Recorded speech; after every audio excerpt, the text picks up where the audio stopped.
नमस्कार विद्यार्थी मित्रांनो, आपण इतिहासाची शालेय पाठ्यपुस्तक जे आहे त्याच्यामधले जे काही इतिहास जो विषय आहे त्याची सिरीज सुरू केली होती। तर पाचवीचा इतिहासचे आपण पूर्ण कंप्लीट केले आहेत व्हिडिओज आणि आपण इयत्ता 6वी इतिहास सुरू केला होता। तर त्याच्यामध्ये जे काही आपण हडप्पा संस्कृती असेल, सिंधू संस्कृती असेल ते सुरू केलं होतं। तर हडप्पा संस्कृती पर्यंत आपण आलो होतो आणि त्याच्यामधली नगर रचना पासून आपल्याला आज या व्हिडिओमध्ये बघायचं आहे।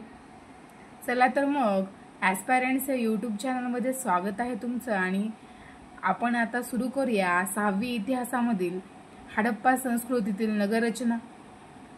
नगरांभोवती संरक्षणासाठी मोठी भिंत बांधलेली असे आणि या भिंतीला ठराविक अंतरावर टेहळणीसाठी बुरुज असत। बुरुज म्हणजेच काय की त्या बुरुजावर जर आपण थांबलो, एकदम कसा टावर असतात बघा की त्याच्यावर आपण थांबलो एकदम, तर तिथून आपल्याला काय दिसणार की पूर्ण गावाकडे आपल्याला तिथून लक्ष देता येणार किंवा कोणता शत्रू आपल्याकडे येत आहे का त्याचं पण आपल्याला काय कळणार, लवकरच अंदाज येऊन जाणार।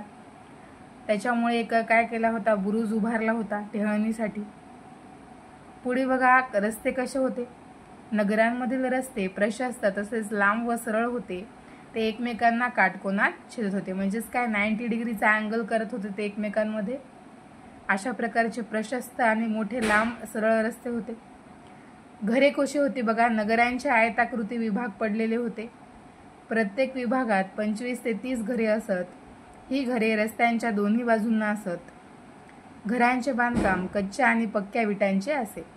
आता नगरे कसे होती, आयताकृती होती आणि प्रत्येक विभागात किती 25 ते 30 घरे एका विभागामध्ये। आणि ही जी घरे होती त्याच्या दोन्ही बाजूंना काय होती, घरे रस्त्यांच्या दोन्ही बाजूला होती आणि घरांचे बांधकाम कच्च्या आणि पक्क्या विटांचे असे। 2 घरांमध्ये हवा खेळती राहावी म्हणून अंतर ठेवलेले असायचे 2 घरामध्ये।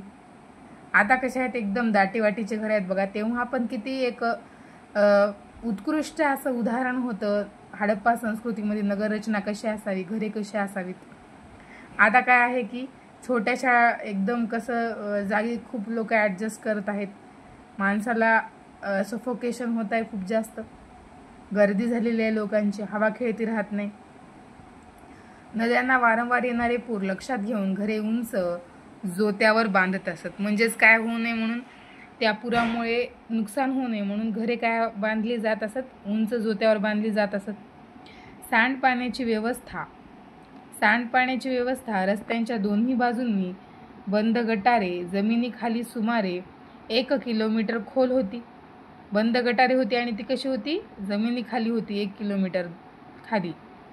गटारे तुंबू नये तशी व्यवस्था होती। सांडपाण्याची व्यवस्था स्वच्छता व आरोग्याच्या दृष्टीने आदर्श होती, म्हणजे खूप तेव्हाची जे गटार वगैरे होती ते हडप्पा संस्कृतीपासून आहे आणि ती कशी होतं, एक आदर्श उदाहरण होतं। आपल्याला बघायचं आहे महास्नानगृह। मोहेंजोदडो येथे एक स्नानगृह सापडले। त्यातील स्नानकुंड 12 मीटर लांब, 7 मीटर रुंद व 2.5 मीटर खोल या मापाचे होते।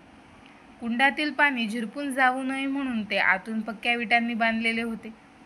त्यात पायऱ्या होत्या। स्नानकुंड साफ करण्याची व्यवस्था होती, तसेच त्यातील पाणी वेळोवेळी बदलण्याची पण काय होती, सोय होती।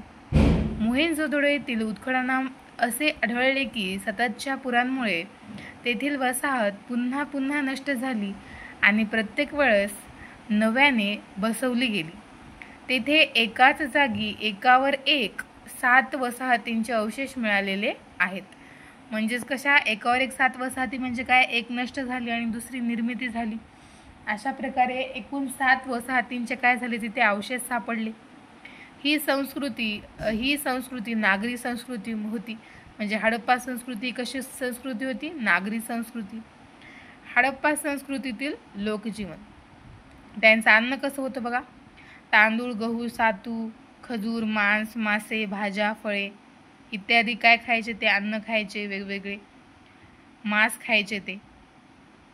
वस्त्र कोणती घालायचे बघा, ते उत्खननात मिळालेली पुतळे, मुद्रांवरील चित्रे आणि कापडाचे अवशेष इत्यादी पुराव्यांवरून ते कापड विणत असावेत असं काय केली जाते, कल्पना केली जाते। स्त्री पुरुषांच्या पोशाखांत गुडघ्यांपर्यंतचे वस्त्र आणि उपरणे यांचा काय होता, समावेश होता. बघितल्यानंतर आता आपल्याला पुढचं बघायचं आहे अलंकार. हे दागिने सोने, रुपे, तांबे, रत्ने तसेच शिंपले, कवड्या, बिया इत्यादींचे होते. अनेक पदरीमाळा, अंगठ्या, बाजूबंद, कमरपट्टा हे अलंकार स्त्री पुरुष वापरत, म्हणजे दोन्ही जे आहेत स्त्री पुरुष हे दोन्ही अलंकार वापरायचे. फक्त स्त्रियाच वापरायच्या का, नाही. स्त्रिया दंडांपर्यंत बांगड्या घालत. हडप्पा संस्कृतीचे लोक तांब्याच्या चकचकीत पत्र्याचे आरसे वापरत असत. करमणुकीची साधने, नृत्य, संगीत, मुद्रेवर नृत्याचे दृश्य आहे. मातीच्या सोंगट्या आणि फासे सापडले आहेत. मुलांच्या विविध खेळण्यांचे अवशेष सापडले आहेत. खेळणी मातीची होती, त्यामध्ये बैलगाडी, पक्ष्यांच्या आकाराच्या शिट्ट्या, खुळखुळे व निरनिराळ्या प्राण्यांच्या मूर्ती इत्यादींचा समावेश आहे. हडप्पाकालीन लोकांच्या धर्मकल्पना. उत्खननात मिळालेल्या मुद्रांवरील विविध आकृती, मूर्ती यांच्या आधारे तत्कालीन धर्मकल्पनेसंबंधी अंदाज बांधता येतो. निसर्गपूजा. मातृदेवतेची पूजा केली जात असावी. त्या काळामध्ये काय केली जायची, मातृदेवतेची पण पूजा केली जायची. पशुपतीची पूजा ही केली जात असावी. अग्निपूजा. या संस्कृतीतील लोक मृतदेह पुरत असत. काही वेळा मृतदेह शवपेटीत घालून पुरले जात आणि मृतदेहाबरोबर अन्न, अलंकार, आयुधे इत्यादी वस्तू पुरण्यात येत. क्वचितच दहन केले जाई, म्हणजे दहन तेवढं केलं जायचं का, नाही. जास्त करून काय केलं जायचं, दफन केलं जायचं. यानंतर बघा तेव्हाच्या काळातील मुद्रा कशा होत्या. या मुद्रा प्रामुख्याने चौकोनी आहेत. या मुद्रांवर प्राणी आणि मानव सदृश आकृत्या कोरलेल्या आहेत. मुद्रेवर वरच्या बाजूला चित्रलिपीमध्ये काही अक्षरे कोरलेली आहेत, परंतु अजूनही या लिपीचे वाचन करता आलेले नाही. म्हणजे तेव्हा त्यांनी त्याच्यामध्ये काय कोरून ठेवलं होतं हे अजूनही कोणाला वाचता आलंय का, नाही. व्यवसाय व शेती. शेती, गहू, सातू, तीळ, तांदूळ, कडधान्ये, कापूस ही पिके घेतली जात. शेतीबरोबर पशुपालनाचा व्यवसाय केला जात होता. भांडी तयार करणे उद्योग आणि या अवशेषांत प्रामुख्याने लाल रंगाच्या मातीची भांडी सापडली आहेत. काही भांड्यांवर प्राण्यांच्या आणि पाना फुलांच्या आकृत्या आहेत. आकृत्या व नक्षी काढण्यासाठी काळ्या रंगाचा वापर केला जाई. ही भांडी भट्टीत पक्की भाजली जात आणि त्या काळात सोने, चांदी, तांबे या धातूंची भांडी बनवत असत. यानंतर आपल्याला बघायचं आहे कापड उद्योग. सूत कातणे, कापड विणणे, कापड रंगवणे हे उद्योग हडप्पा संस्कृतीच्या वसाहतीत मोठ्या प्रमाणात चालतात. ते लोकरीची वस्त्रे बनवत असत. व्यापार कोणता करायचे ते सुमेरियन लिपीतील मजकूर असलेल्या मातीच्या विटा भारतात सापडल्या आहेत. म्हणजे सुमेरियन लिपीमधील मजकूर म्हणजे त्या विटांवरती जी काही सुमेरियन लिपी होती ते लिहिलेली अशा काही विटा सापडल्या होत्या. तर हडप्पा संस्कृतीतील मुद्रा मेसोपोटोमिया येथे सापडल्या आहेत. म्हणजे आपल्या इथल्या संस्कृतीतल्या जे विटा आहेत हडप्पा संस्कृतीतील ते मेसोपोटोमिया येथे सापडल्यात. म्हणजे यावरून आपल्याला समजते की यात व्यापार होत असे, कारण व्यापार झाला तरच काय होणार, एकमेकांच्या वस्तूंची देवाणघेवाण होईल. म्हणजे आपल्या इकडच्या वस्तू काय होणार, तिकडे सापडणार. गुजरातमधील लोथल येथे मिळालेल्या हडप्पाकालीन गोदींच्या अवशेषांच्या आधारे या लोकांचा इतर देशाशी जलमार्गाने व्यापार चालत होता असे दिसते. सिंधू संस्कृतीच्या प्रदेशातून पश्चिम आशिया आणि इजिप्त या प्रदेशामध्ये कापड, सुगंधी द्रव्ये आणि विविध प्रकारचे मणी इत्यादी वस्तू निर्यात केल्या जात असत. निर्यात करणे म्हणजेच काय की आपल्या देशातून दुसऱ्या देशामध्ये वस्तू पाठवणे आणि आयात करणे म्हणजे दुसरीकडून आपल्या देशामध्ये वस्तू मागवणे. बघा वैदिक संस्कृती. वेद ग्रंथांची निर्मिती करणारे म्हणून त्यांच्या संस्कृतीला वैदिक संस्कृती असे म्हणतात. ऋग्वेद बघा जे आपले 4 वेद आहेत त्या 4 वेदापैकी पहिला ग्रंथ कोणता आहे, ऋग्वेद. ऋग्वेदात निसर्गातील विविध शक्तींना देवता मानून त्यांची स्तुती गाणारी कवने आहेत. त्यामध्ये केलेले निसर्गाचे वर्णन अतिशय काय आहे, काव्यमय आहे. काव्यमय पद्धतीने म्हणजे काय केलेलं आहे, याच्यामध्ये जे निसर्ग आहे त्याचं वर्णन केलेलं आहे. काव्य म्हणजे काय, कविता वगैरे तयार करून कडवे, ऋचा है ना. ऋग्वेदातील प्रत्येक कडव्यास ऋचा म्हणतात. जे काय प्रत्येक कडवं आहे, जसं आपल्या पोयममध्ये स्टांजाज असतात तसं त्याच्यातील ऋग्वेदामध्ये जे प्रत्येक कडवं आहे त्याला काय म्हटलं गेलं, ऋचा. नंतर बघा यजुर्वेद. यजुर्वेद हा यज्ञाविषयी माहिती देणारा ग्रंथ आहे. यजुर्वेद म्हटल्यानं काय, यज्ञ, यज्ञाविषयी माहिती देणारा ग्रंथ. यज्ञात वापरायचे मंत्र आणि त्या मंत्रांची गद्यात केलेली स्पष्टीकरणे त्यात आहेत. म्हणजे इथं मंत्र जे यज्ञ असतील, यज्ञ या कर्मकांड याच्याविषयी यजुर्वेदामध्ये काय होती, माहिती होती. त्यानंतरचा तिसरा ग्रंथ आहे सामवेद. ऋग्वेदातील काव्यांचे तालासुरात गायन कसे करावे याचे मार्गदर्शन सामवेदात केलेले आहे.